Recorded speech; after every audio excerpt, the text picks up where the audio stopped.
45 de la mañana está con nosotros Miguel Ángel Temprano, experto en geopolítica. Miguel Ángel, bienvenido, buenos días. ¿Qué tal? Muy buenos días. Quería centrar un poco el tema, Miguel Ángel, en una cuestión que empieza a verse en Europa, que es esa concienciación de la opinión pública de que puede haber una guerra, que es un cambio fundamental frente a las últimas décadas, donde parecía que las guerras eran algo de otros siglos pasado y que nunca podía llegar. Tajani diciendo que es el ministro de Defensa italiano, diciendo que debe haber un ejército europeo. Pistorius diciendo que puede haber una guerra en Europa y que hay que poner presupuesto para un futuro ejército alemán o europeo que no sabemos de dónde va a salir. Y ahora nos aparece el ministro de Defensa sueco en la jornada de ayer, hablando de la entrada de Suecia en la OTAN, diciendo que hay que concienciar y tenemos que saber los ciudadanos, dice, suecos, que puede haber una guerra. Oiga, la cuestión clave es, primero, ¿hay un plan? Y luego, ¿hay margen de maniobra para intentar, uno, hacer un ejército europeo, dos, crear una industria que la hemos machacado durante las últimas décadas? Bueno, aquí yo creo que son dos cosas. Primero, la opinión europea no la haces cambiar de opinión, por así decirlo, igual la redundancia, de una manera inmediata. Durante muchísimos años has hecho ver que las guerras no son posibles, que el diálogo, lo estamos viendo constantemente, inclusive en todos los países, en todos los partidos de izquierda. En España estamos viendo como un partido que está en el gobierno dice de manera sistemática que el diálogo es posible entre gente razonable, no cuando una de las partes no es razonable.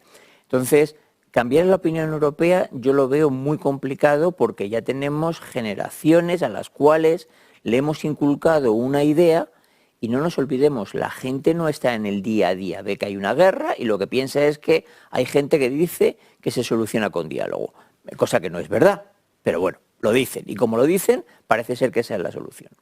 Eso por una parte. Y luego por otra parte, es cierto, ya hay políticos que empiezan a decir de una manera clara, oiga, que es que nuestra situación de defensa es muy débil. Tenemos un ejército, yo no diría que potente al otro lado, pero sí potencialmente hostil, que es el ruso.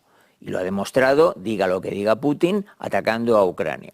El problema que tenemos ahora es que lo anterior, esa imagen que hemos transmitido a la población, la hemos transmitido también a la industria, es decir, a quien tiene que fabricar ese armamento y esa munición. Y esa industria está de capa caída. Tuvo un momento donde fue un shock para ella, que fue ya hace muchísimos años, la guerra Irán-Irak, de lo que estamos hablando, ahí sufrió una barbaridad y ya no se recuperó. Es decir, se dimensionó para cantidades muy pequeñas y no está preparada. Fabricar armamento y munición no es una cosa que tú montas de la noche a la mañana. ¿Por qué sucedió eso? Por la opinión pública negativa alrededor de las guerras. Claro, vamos a ver, la guerra Irán-Irak fue una guerra que generó, eran dos países que tenían muchísimo dinero para pelear y era una guerra sostenida, no se movían las líneas, prácticamente lo que está pasando ahora con Ucrania y con Rusia. Entonces había muchísimo consumo de armamento, fundamentalmente de artillería. Eso hizo que muchísimas compañías europeas, bueno, de todo el mundo, pero fundamentalmente europeas, tuviesen muchísimos pedidos y de un día para otro se acabó. Y ahí se dijo, bueno, no va a haber más guerras. Se empezaron con todos los movimientos en los años 90, de que ya veníamos de los movimientos anteriores, de que la paz y todo esto, que está todo muy bien. Si yo soy el primero, dicen los militares que los primeros que no quieren la guerra son ellos, sobre todo porque es que los que van a la guerra son ellos. Entonces, y es cierto, ¿no?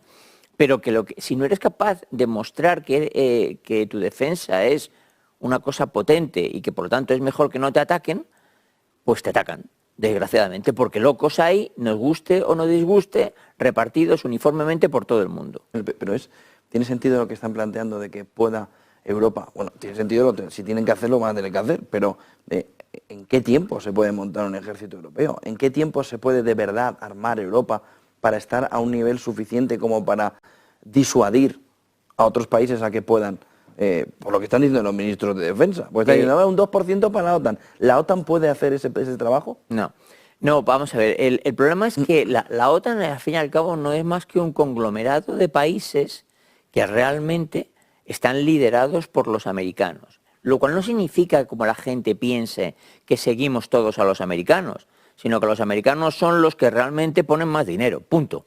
Y que los americanos llevan demandando desde hace muchísimo tiempo que el resto de los miembros de la OTAN pongan más dinero. Más dinero significa tener ejércitos mejores, mejor entrenados y mejor armados. Eso es lo que vienen demandando. Por eso cada vez que ocurre alguna movida, acaban siendo los norteamericanos quienes tienen que ir al rescate. Y recuerdo la última gran guerra en Europa, la de Kosovo. Eso se arregló porque al final intervinieron los americanos, porque los europeos no nos poníamos de acuerdo en si teníamos que uno, otro, si se atacaba, si nos atacaban los serbios. Fueron los americanos los que al final dijeron, hasta aquí, señores. Eso es la OTAN. Es una desgracia, porque no es una estructura de verdad, donde los mandos conjuntos van flotando. Ahora te toca a ti, mañana me toca a mí, pasado mañana le toca al otro. Por lo tanto, no es una estructura realmente de una defensa estable y sistemática. Es más que otra cosa, un acuerdo de que si me atacas, vendrán fundamentalmente los ingleses, los americanos y quizás los franceses. Eso es lo que es la OTAN. El resto es, tenemos desgraciadamente un ejército donde mandos nuestros muy bien preparados mandan a unas tropas muy mal armadas y por lo tanto muy mal entrenadas, escasas, mal entrenadas. Vale para, efectivamente, vale para ayuda humanitaria. Ahí somos maravillosos, pero los ejércitos no están para eso, desgraciadamente. Y todo esto viene del peligro de Rusia. Zelensky dijo en la jornada de ayer que tenía que advertir a Europa de que Rusia podía invadir toda Ucrania y que la única solución era seguir armando a Ucrania y necesitaba ya los 50.000 millones de euros. Se está acabando el tiempo para Ucrania porque ese mensaje empieza a ser ya más elevado de tono a la espera de llegar los 2 años de la guerra ya. Yo creo que todo lo que está ocurriendo es lo que en un segundo nivel o en un segundo estadio previó Putin, o todos pensábamos que había previsto Putin. Es, si no soy capaz de ocupar Ucrania como yo quiero hacerlo de una manera rápida, que es lo que pretendía, se hablaba, si recuerdas, de que en 3 semanas llegaban a Kiev. Bueno, que esto sea una guerra de desgaste, a ver quién aguanta más.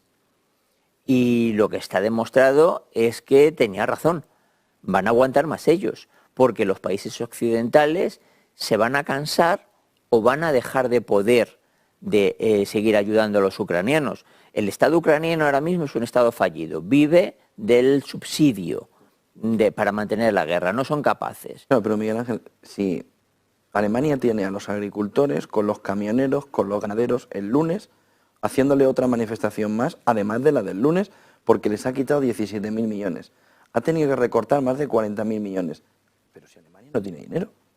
Es decir, si no tiene dinero para sus problemas, entendemos que lo de Ucrania también es el problema de Alemania, pero ¿de dónde saca el dinero? Se lo va a tener que quitar a alguien, porque hemos llegado a un punto en el que yo recuerdo hace un par de años cuando íbamos al Banco Central Europeo, nos decían los periodistas del centro de Europa, de las grandes agencias, nos decían, Alemania es rica. Y yo ahora digo, pero ¿y dónde está el dinero? Si no tienes para lo tuyo, ¿cómo vas a sacar? ¿Quién va a poner los 50.000 millones de Europa? Vamos a ver, ¿de dónde sale? Fíjate, ¿de endeudamiento? ¿De dónde? No, pero es que tampoco es viable así. Alemania tiene una situación económica, digamos, dentro de Europa, estable, porque ha sabido ser austera. Justamente lo contrario que no hemos hecho los españoles. Es decir, ellos tienen una deuda todavía contenida y lo que se han dado cuenta es de que no pueden hacer cosas que les haga que su deuda pública se les dispare. Porque ya ha visto lo que ha pasado con Italia, ya ha visto lo que está pasando con España, es decir, situaciones complicadas, inclusive con la misma Francia. Vale, han dicho, tenemos que ser austeros, sobre todo porque ellos aprendieron a fuego con la caída del muro de Berlín. Yo viví aquella época trabajando en una multinacional alemana y yo viví el nivel de austeridad al que la Alemania occidental se sometió para integrar a la Alemania oriental. Por eso luego decían los españoles, los países del sur despilfarran el dinero y con cierta razón. Entonces ellos no van a quitar su política de contención de su deuda por absolutamente nada, porque se han dado cuenta de que es la única manera de que el tema funcione. Para cualquiera que le guste el fútbol lo entenderá. independientemente de los colores, el Madrid y el Barcelona. El Barcelona se le fue la mano con los sueldos y está quebrado. El Madrid lo que hizo es que aguantó muy bien y dijo, pues al que no pueda venir, no lo tengo.